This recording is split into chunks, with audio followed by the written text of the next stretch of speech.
Friends जो मैंने भी सब बीटेक करिसेंती किंबा सिविल इंजीनियरिंग करिसेंती सेमानक पई न्यू अपडेट आसीछि जायकि आईआईटी माड्रास रो इटी प्रोजेक्ट ऑफिसर पई जॉब रो वैकेंसी आसीछि जोथरे आपण माने जदि जॉब करिसेंती ताहाले आपण माने 75,000 पर मंथ आपण माने एठी सैलरी पाई परिबे। तो बहुत भलो अपॉर्चुनिटी रहिछि।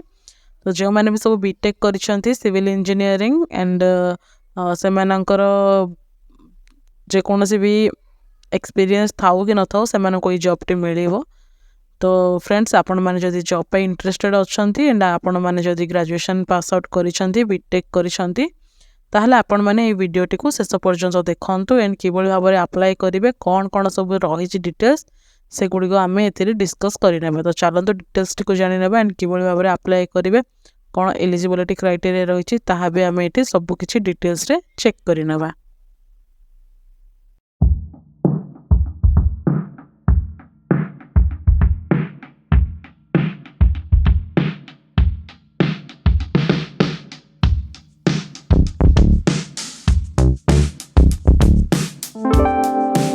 हेलो फ्रेंड्स नमस्कार जय जगन्नाथ। आपण मानक आम YouTube channel join to job रे बहुत बहुत स्वागत जनाऊँ।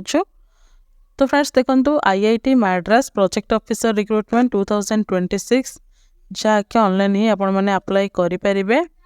Indian Institute of Technology Madras has released 5 project officer vacancies.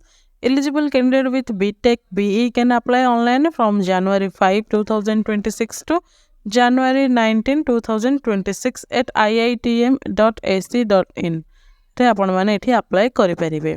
Indian Institute of Technology Madras has released an official notification for the recruitment of 5 project officer posts. Interested and eligible candidate can apply online through the official IIT Madras website. The last date to submit the application form is 19 January 2026. In this article, you will find the IIT Madras Project Officer post recruitment details. You will find the IIT Madras Project Officer post recruitment details, including eligibility criteria, age limit, salary structure, selection process, application steps, and direct link to the official notification and online application form. तो आपण माने सब किसी details एठी जानि परिबे। तो चलतो details टे देखिबा एठी। जदि आपण माने हम चैनल को प्रथम थर कर विजिट करिसेंती ताहाले चैनल को सब्सक्राइब करि नेबे एंड पाखरे थिबा बेल आइकन को मध्ये ऑन रखिबे काहे कि ना एबोल भाबे न्यू जॉब रो अपडेट गुडी को आपण माने हम चैनल माध्यम रे पाई परिबे। कंपनी नेम देखंतु Indian Institute of Technology Madras IIT Madras. Post name project officer. Number of post 5 रही 5टी पोस्ट रही। सैलरी रही 27,000 to 500 to 75,000 per month depending on the experience and जदि आपण मानकर एक्सपीरियंस थाए ताहले आपण मानको एठी अधिक सैलरी भी मिल जिवो। तो एठी 27,500 टंका रु आरंभ करके 75,000 टंका पर मंथ आपण मानको एठी सैलरी मिल जाउछि।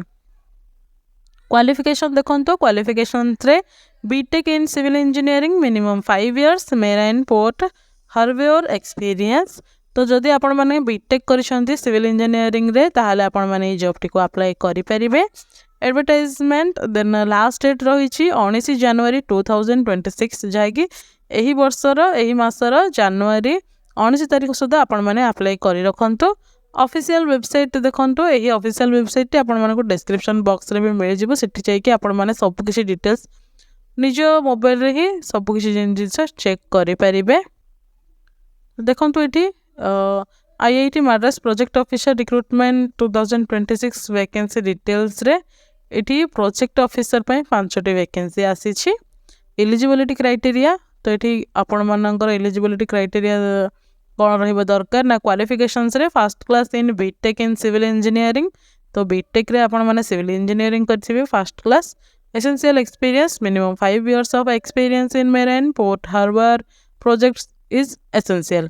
तो आपण मानकर मिनिमम 5 इयर एक्सपीरियंस रिक्वायर्ड एठी रही छि। जदि भी एक्सपीरियंस नाही देन आपण भी अप्लाई करंतु। एक्सपीरियंस रही छि candidate shall have experience in piling breakwaters. Then देखंतु एठी सैलरी एंड स्टाइपेंड। तो आपण मानकर एठी सैलरी कोन रहइबो सैलरी स्ट्रक्चर कोन रहुछि ना सैलरी स्ट्रक्चर रे रहिछि एठी आपण मानको 27,500 to 75,000 per month depending on the experience.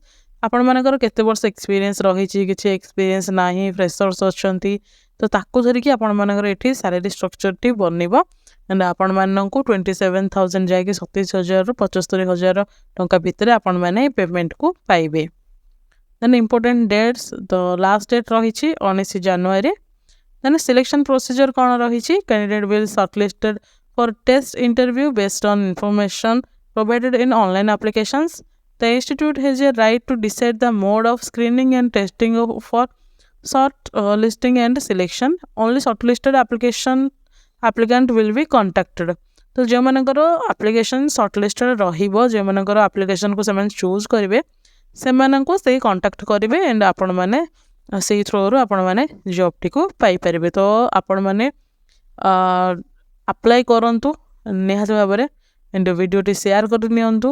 आपण मानकर फैमिली किंवा फ्रेंड जो माने भी अछंती से माने हुए तो कहीं थाई पारंती, जो माने भी बीटेक करिथिबे एंड जदि जॉब सर्च रे थामती से मानक सहित निहात भाबरे शेयर करंतु। देन देखंतु जनरल इन्फॉर्मेशन रहिछि।